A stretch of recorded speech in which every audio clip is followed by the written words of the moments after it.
Hi, everyone. We'll get started now, and I assume people will continue to flood in at the same time.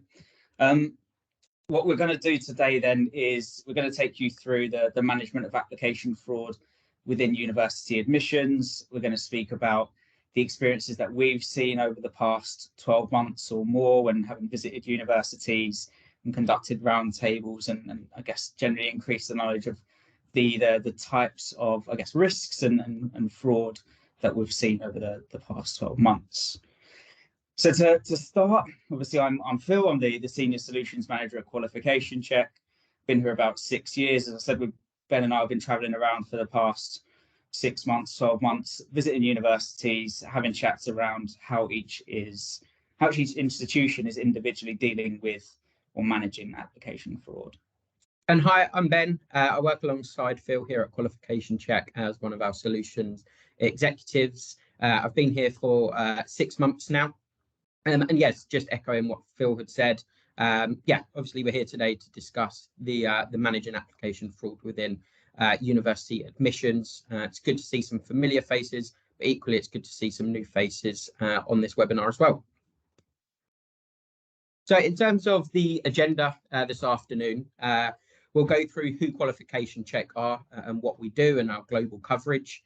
We'll then discuss the challenge that we're facing and having spoken to institutions and universities across the UK about how we've combated that challenge, which goes into the next piece of combating fraud, but the Imperial College experience. We partnered with Imperial, so that we're going to go through what their challenge was and how they've combated and got out the other side when it comes to academic fraud. The presentation or the webinar should be about 45 minutes long, and then we'll leave some time at the end, 15 minutes or so for questions and answers. If you do have any questions throughout the webinar, please pop them on the chat here, and then we'll be able to go from the top at the end and answer any questions that you may have throughout the webinar. So who are Qualification Check? If we just start from there. So the short version really is that we focus on global international academic verifications.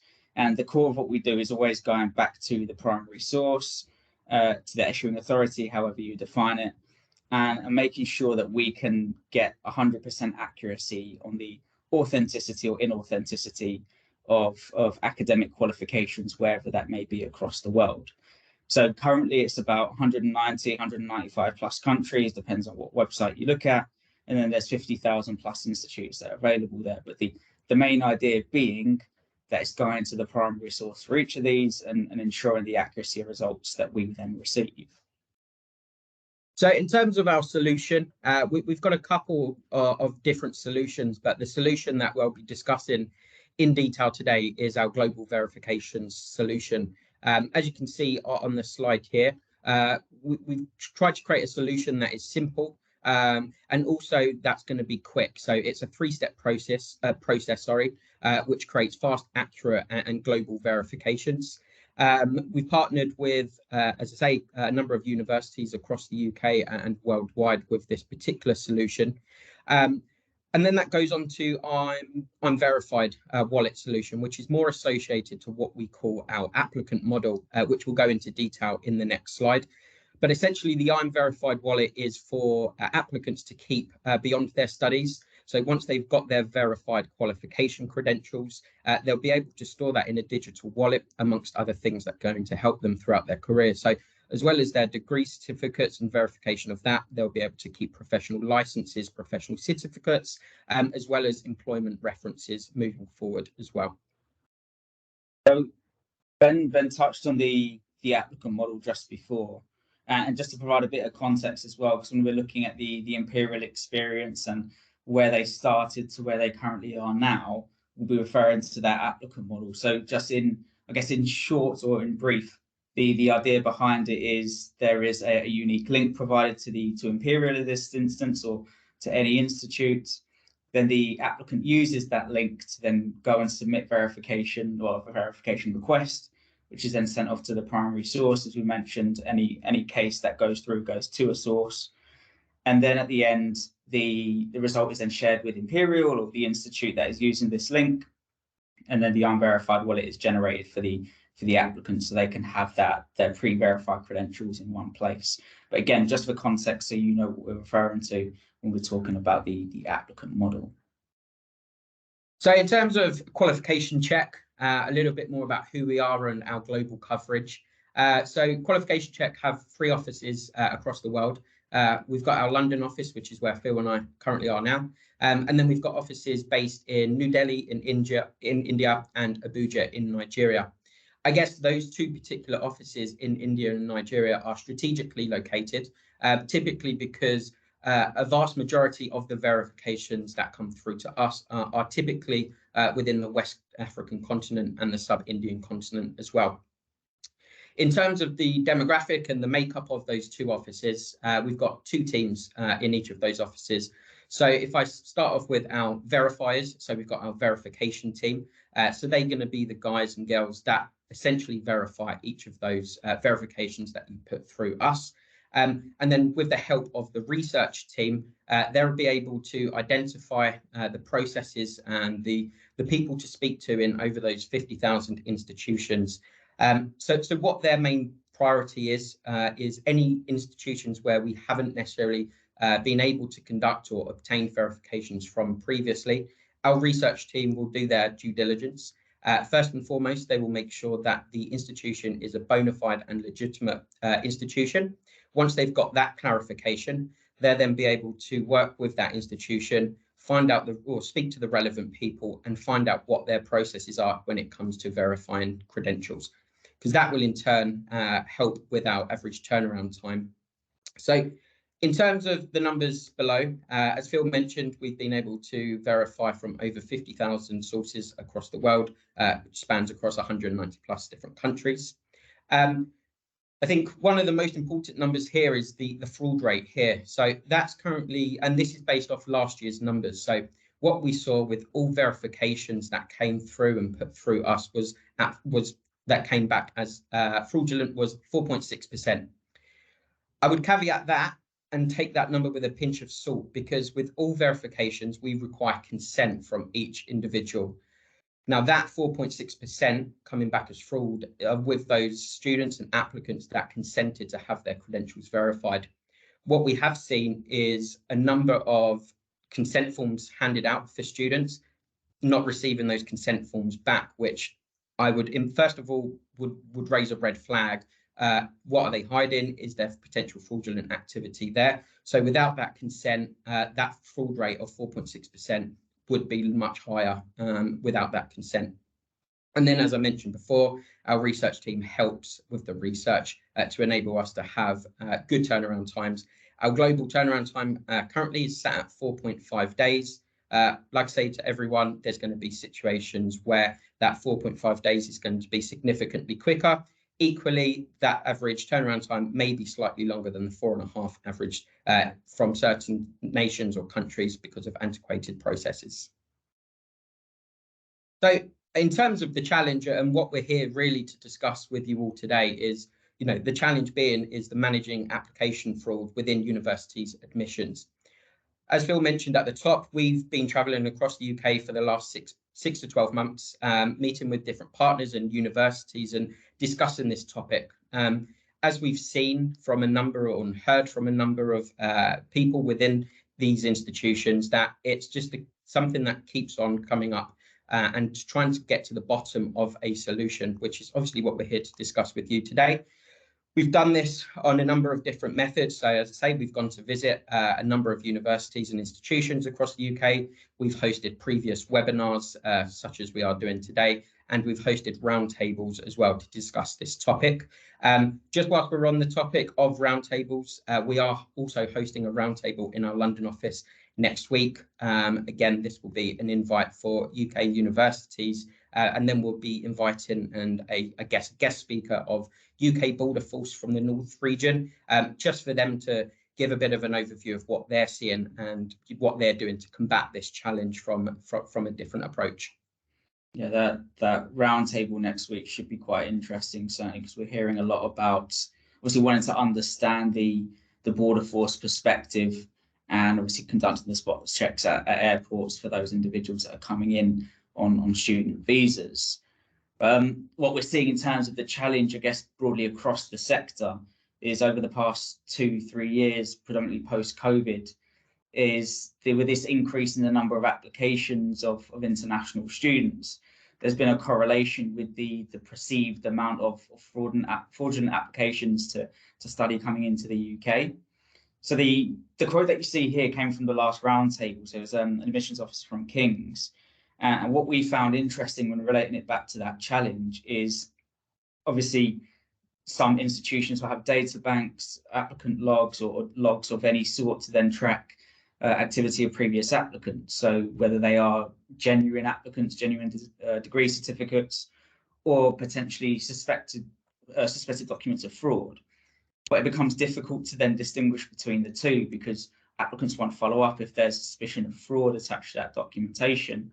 So your numbers around what is genuine, what is fraud can be quite skewed at times because you're unsure of which one, what's the I guess the difference between the two. So when we're highlighting what the challenges that we've seen over the past 6-12 months, and I guess the past 2-3 years as well, is how can institutes distinguish between those documents that are potentially fraudulent or forged transcripts or otherwise, and from those that are genuine qualifications as well.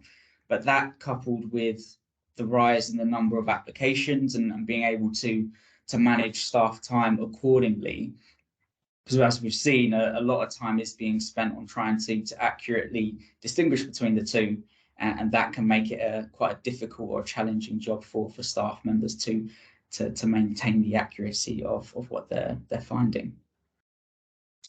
So I guess back off what Phil was saying, you know, the challenge is it's so hard to differentiate what's real or what's fake. So I'm just going to pop a quick poll in the chat function here. So just give you guys a few moments just to analyze the document, and would be keen to get your thoughts on whether or not you believe this document to be a real or fake document, or if you're unsure, and we can revisit this at the end at the Q&A. And again, any questions that you have surrounding this, we'll be able to go over in more detail at the end.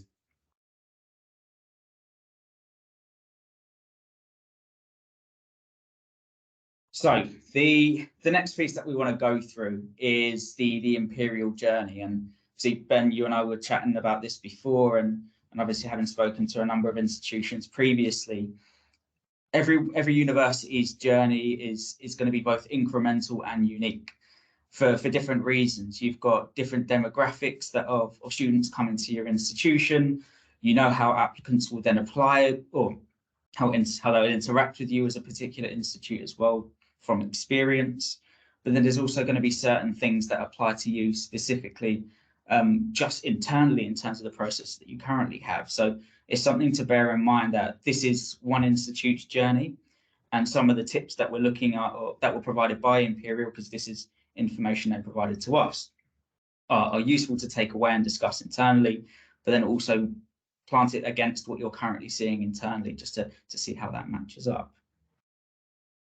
So it's always good to then start with any journey right from the beginning and what was happening before we looked at the solution together. So Imperial, obviously their own unique journey, they were starting with accepting original documents via mail or courier. I think that was via DHL. And one of the benefits from their perspective of doing so was obviously when comparing the original documents against e-copies, there was higher assurance rates, let's say. So e-copies can have smudges. Sometimes when you're scanning them in, it might look suspicious as a document. I think with that as well, Phil, what we've noticed and what we've seen ourselves, and having spoken to a number of different institutions, is that culturally that there seems to be different or variations in terms of how students and applicants will document their verification. So if we take Western Africa for an example, a lot of their sort of e-copies, a lot of their sort of documentation has been uploaded from mobile phones, from tablets, which sometimes creates a little bit of sense of security, purely because those documents can be pixelated, they can't be as clear sometimes. So although they could be the original documents, where they're not as clear, it could then sometimes take a longer than usual to actually verify that those documents. Sure. Then we're, I guess, looking at when we're putting it in the process, or when Imperial had this in the process, obviously completing it prior to CAS issuance as well.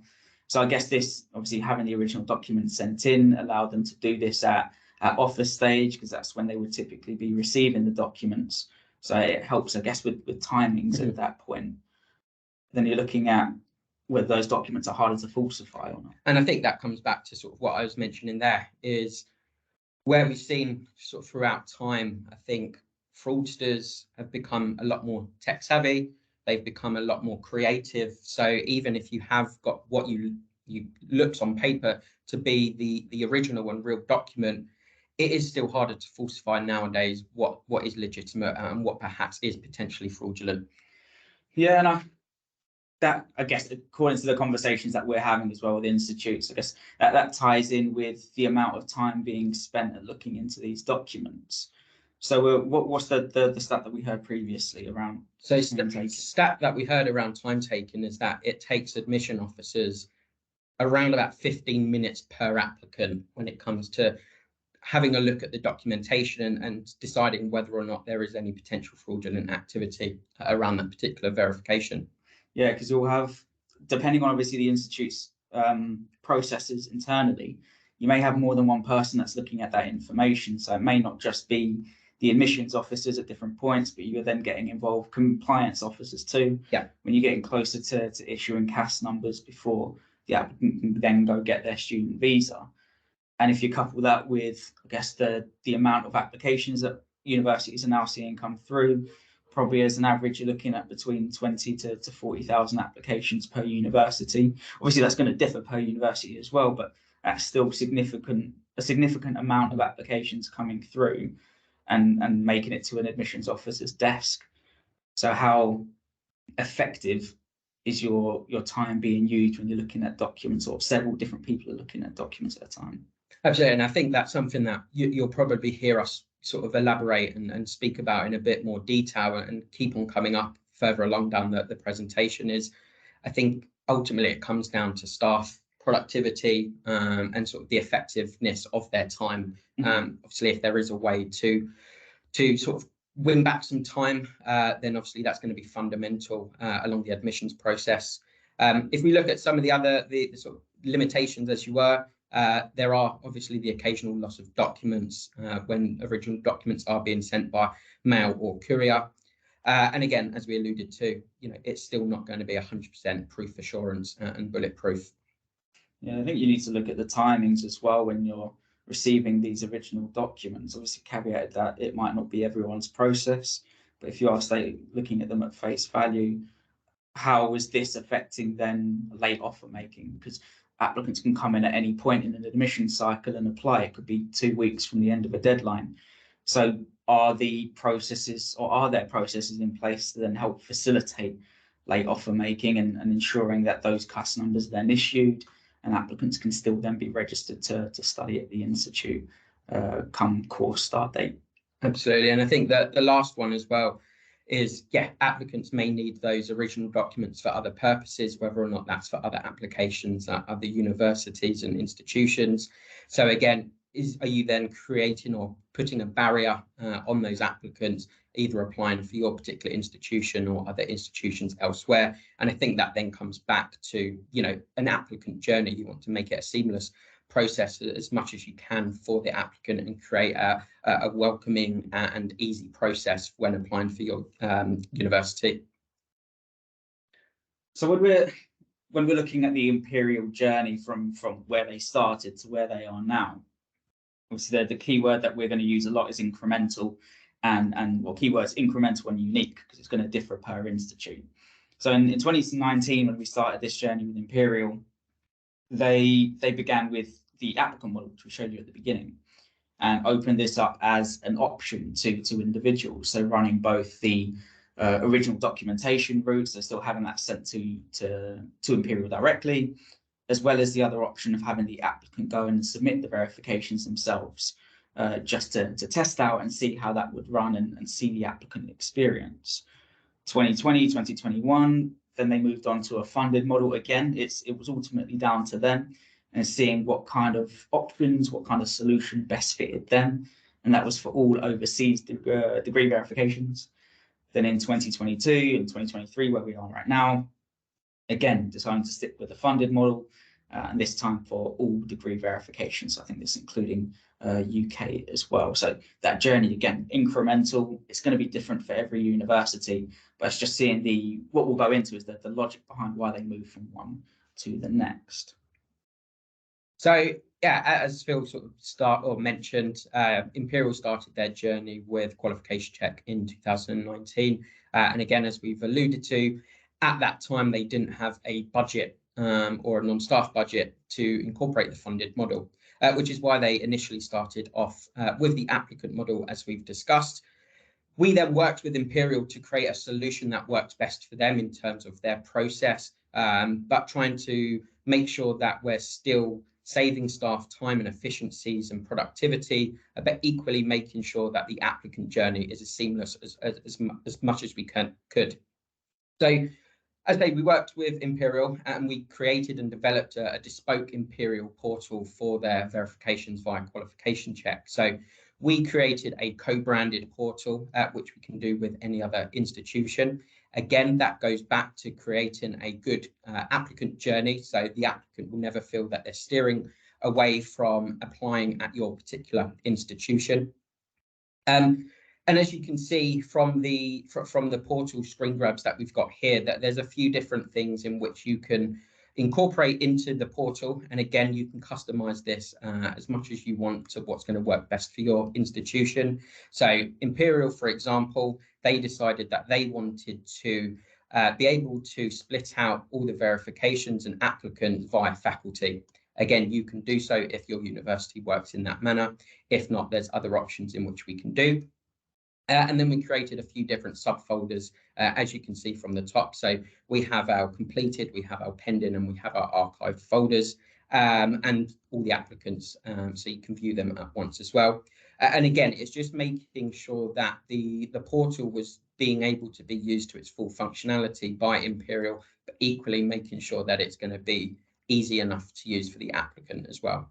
We're going to, as Ben said before, we'll keep going back to it. The one thing that we have to note and reiterate is the reason for why this was built out initially. So it's twofold. So one, when you're looking at the challenge, which is that increasing number of applications over the past couple of years and still now, it's how can we then deliver efficiencies for admission staff time, looking at what the current processes are, where time is being spent, if time is being spent effectively. So it's trying to help with streamlining certain pieces of the puzzle for admission staff, because if you think about having to deal with, I guess, the number of applications coming through, the number of inquiries coming through from applicants, all those different pieces are going to take up a lot of time. So that's one side. The other side is obviously considering the applicant experience and their journey. So knowing and seeing internally from our own statistics that applicants are more inclined to use online tools now and interact either via their phone or via their laptop, having to find better ways or more streamlined ways for applicants to go through a smooth process, to feel comfortable when they do that, and then obviously have a good experience when they're applying to your particular institute. And I think that's why as well the final piece on there is anything that happens within that verification submission piece. Again, looking back to the amount of time that's spent and managing your admission staff time is making sure that we can help with those queries. Applicants are going to have thousands of queries per applicant as well. So can we set their minds at ease? Can we make sure that they feel comfortable as they go through? So if we look at the applicant pay model, as we mentioned, this is the avenue that Imperial started off at. So again, we've mentioned some benefits associated with the applicant pay model, and some of them we have covered, but we can go over them in a bit more detail. So I guess the first one, which is a real key benefit, if your institution perhaps don't have the budget straight away, is being able to put or bear the cost onto the applicant. So therefore, there's not going to be any cost associated to your particular institution. Again, as we touched at the top of the webinar, verification and all verifications that we conduct are always checked at the primary source. Again, that just makes sure that we can get 100% accuracy on those particular verifications, which in turn improves turnaround time, which I think then falls on to the next point, Phil, that you've mentioned before is, again, if we're talking about applicant experience and applicant journey, it enables you as an institution to support later offer making. Yeah, because again, it's an unknown as to when an applicant will apply to your institution. So applicants will be applying to more than one, maybe 5 more institutes at a time, and this can happen at any point in the cycle. They could get 2 weeks before deadline, or apply 2 weeks before the deadline, and then hope to then be registered for the course start date in that next academic year. Obviously, if that candidate is I guess well prepared, appropriately qualified, then you want that candidate on your course, because we want to give every applicant their opportunity to do so.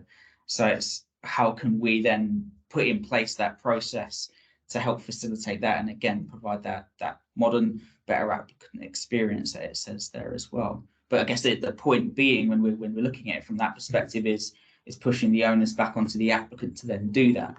But I would then caveat that of, yes, the onus is on the applicant, and you can't necessarily force the applicants to utilise the qualification check service. But I guess going on from what you mentioned, Phil, is if the applicant doesn't want to utilise this particular service, you've got to ask yourself why. Is there a red flag? Is there potential fraudulent activity associated with that application?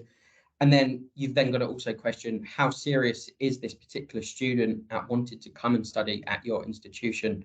As Phil mentioned, you're going to want to make sure you're getting A, the best qualified candidates, and B, the most prepared students when coming into your institution. Yeah, because it's an interesting point. Certainly when you tie it back into the fraud rates that we shared earlier on at 4.6%, it's 4.6%, I guess, in the grand scheme of things, doesn't look like a high percentage, but you needed to make sure that we get the consent from the individuals, and that that then the primary source, the institution that we're verifying the information at, is able to release the information to us. So we need to first of all get that consent from the individuals, and then when you're getting that, it's ensuring a level of commitment as well. Absolutely. One, obviously, it seems like they're more keen to then come and study at your institute. They are quite possibly more of a genuine candidate, and then expressing that interest in coming to your university. But on the flip side, like you said, it's, if we don't get that consent form, maybe it's not just an academic qualification issue. There are other pieces of CAS requirements as well. You're looking at proof of funds and making sure that we can verify that side of things. We're looking at different pieces of that puzzle, English language tests as well. Anything in there that can then start raising questions about a particular applicant's application to an institute. So it's that consent form piece, and obviously not forcing them, but getting understanding of how committed they are is going to be well, whether that raises a flag or not around the how genuine they are as a student, I guess. So then, if obviously we've looked back at sort of the imperial journey, so I guess this slide shows where we're at now. So from 2020 onwards, again, as we mentioned before, there was non-staff budget secured for a funded model, which is now the avenue that Imperial has now decided to go down. As we mentioned before, it was initially for all overseas degrees. Now, the following year to where we are now, it's across all degree verifications internationally and the UK as well. And again, as you can see from the benefits table here, again, a lot of them are going to be very similar, if not the same, from the previous benefits. But I think the key one to note is probably the one at the bottom. Again, we've mentioned it a few times already, but it enables the verifications to be processed via one route. So there's no differing admission processes internally, which could create confusion across both the admission staff, but equally the applicants as well. So it streamlines that process and reduces, reduces time. It enables better efficiencies to be used elsewhere, and better productivity across the admissions team as well as you move forward. Yeah, ultimately it's understanding what's beneficial to you. Again, analysing your own internal processes. If it means having one streamlined process that's easier for you, then that's great. That's down to you. But again, if it's running two pathways because it's better than provide options to your candidates or to your applicants, then that's what you know about your demographic. You know about the applicants that are coming to your institute, and it's what's going to work for you ultimately. Now, obviously, the main difference as well when we're Imperial moving forward from the applicant model to where they are now for the funded model is the cost perspective, and then needing to acquire that non-staff budget. Again, these steps are incremental. They're unique to particular institutes, and again, ultimately, it's down to you to then think what are my current processes, what is going to suit best for the applicants that are coming to me, and how we want to approach it. So you know internally what that means to you, and then what's going to suit you best. So high level numbers from what we saw in that 2020 2021. So the total number of verifications that came through 4,300 across 96 different countries. But the bottom two are what's most interesting. So across that 12-month span, there was an average response time of 4.6 working days across those 96 countries. But when we go back to that supporting late offer making perspective, the 86% at the bottom is showing the number of applications that were completed within 3.5 working days. So again, if we say applicants are coming late on in the process, 2 weeks, 1 week towards the end, and there's a rush or a panic to get those CAS numbers out to them or to get them on registered as quickly as possible, then at least there we're knowing from the large majority of those places, we can get those ones responded to in a timely fashion, which is what Imperial had then seen. So in terms of making the case, and this is again something that Imperial has provided in terms of some tips for other institutions, if you are perhaps struggling for either budget to create the funded model, but equally some top tips just to kind of get the notion in play within your institution. So again, as we've mentioned, it will all depend on your existing processes, and we appreciate that, you know, there's going to be various different processes across each institution. But I think it's something that you've got to think about and sort of maybe do an exercise in terms of understanding where you're currently spending money, whether or not that's either in staff time or additional processes and checks that you're continuing to do within the institution, and work out where actually the priority lies in terms of the admissions process. Yeah, because it's I think we touched on it earlier. There are outside of within the admissions process, there's more than just the academic verification piece. You are looking at obviously confirming English language, conducting the credibility interviews. You are handling applicant queries that will be coming through constantly throughout the year. Proof of funds as well, perhaps for particular regions or particular countries that you're having to verify. The admissions cycle or the admissions process is non-stop. There's always going to be a piece of the puzzle that admissions team members, compliance team members need to look at and assess. So what we've done with Imperial and what they had shared with us is obviously it's taking a step back and then understanding how much time is being spent on each task.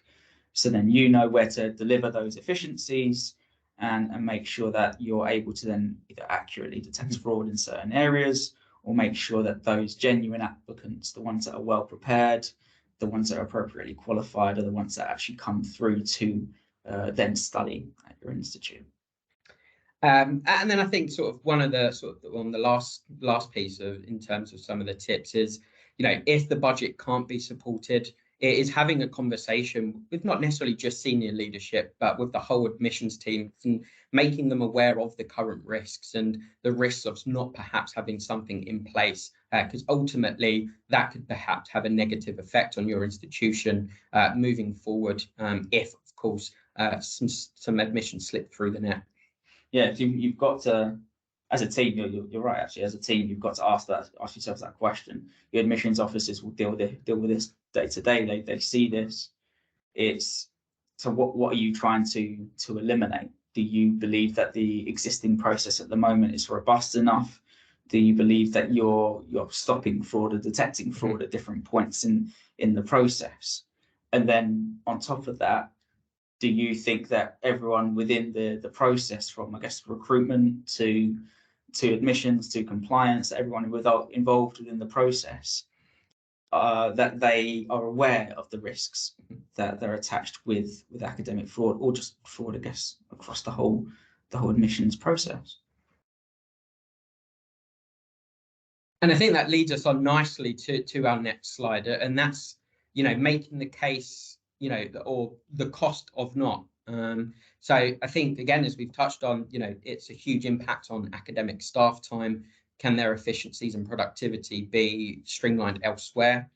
You've got to think of institutional reputation. Again, no one wants to have any fraudulent students within their institution, but that could damage reputation if that got out. And I guess that leads next on to media attention, and no one would want negative media attention. And we know how fast paced that can be, certainly on social media these days, which again, in turn, could then affect sponsor license, which is obviously detrimental to all UK universities. Obviously want to make sure that, all universities are below that 10% threshold.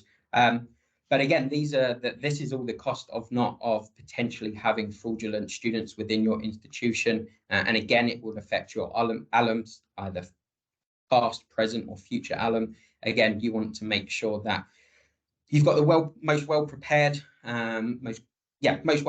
candidates, and candidates and students that are committed to come to your institution.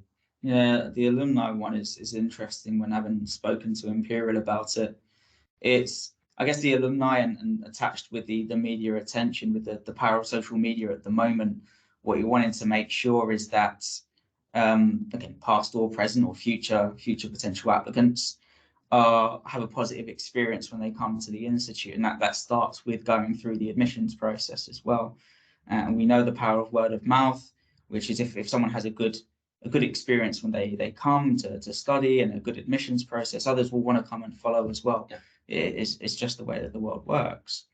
And then the top one, internal external audit, I think it's interesting given some of the information that we're seeing recently now. So obviously making sure that you have the evidence to hand that supports an authentic or potentially inauthentic qualification from an applicant that's coming to apply to study.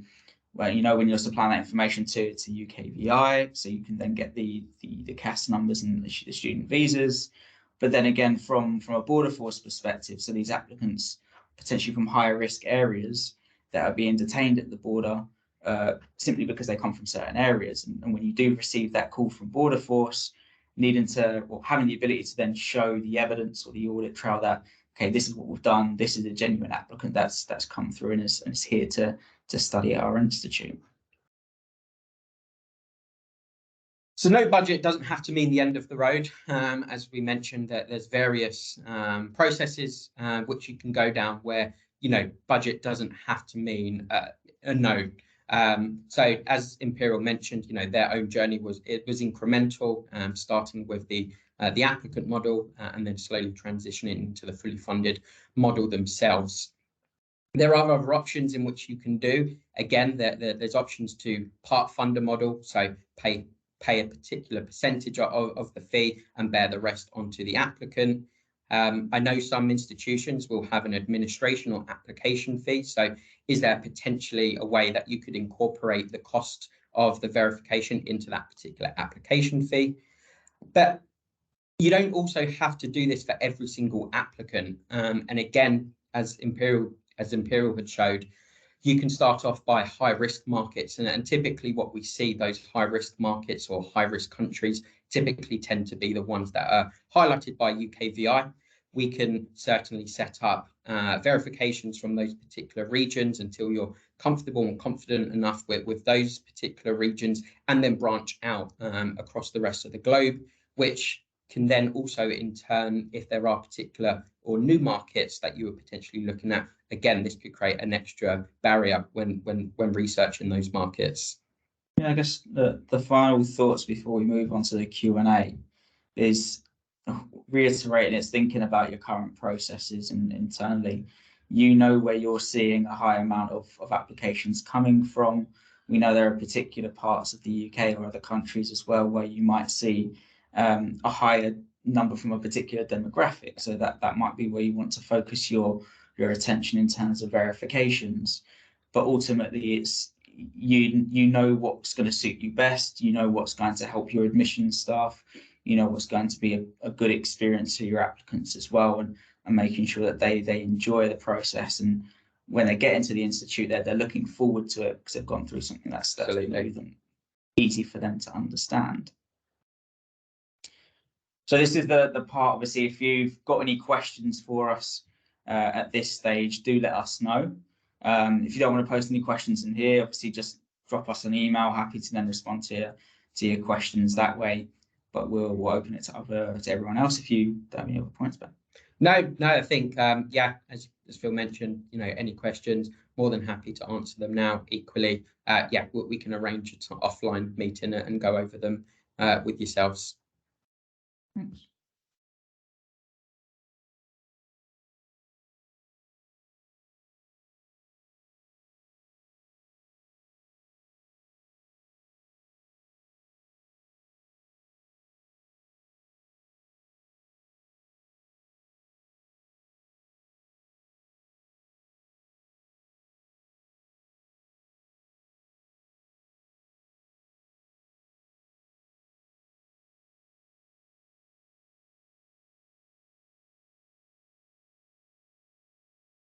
If we don't have any questions, obviously feel free to drop off as well, and then we will be sending, I think we are sending this presentation out. Yeah, we'll send the presentation round. We can send a recording of the presentation, and we can send over the slide deck as well. So again, you can circulate that with your teams, but then we'll also email you individually as well. Thanks for your time, everyone.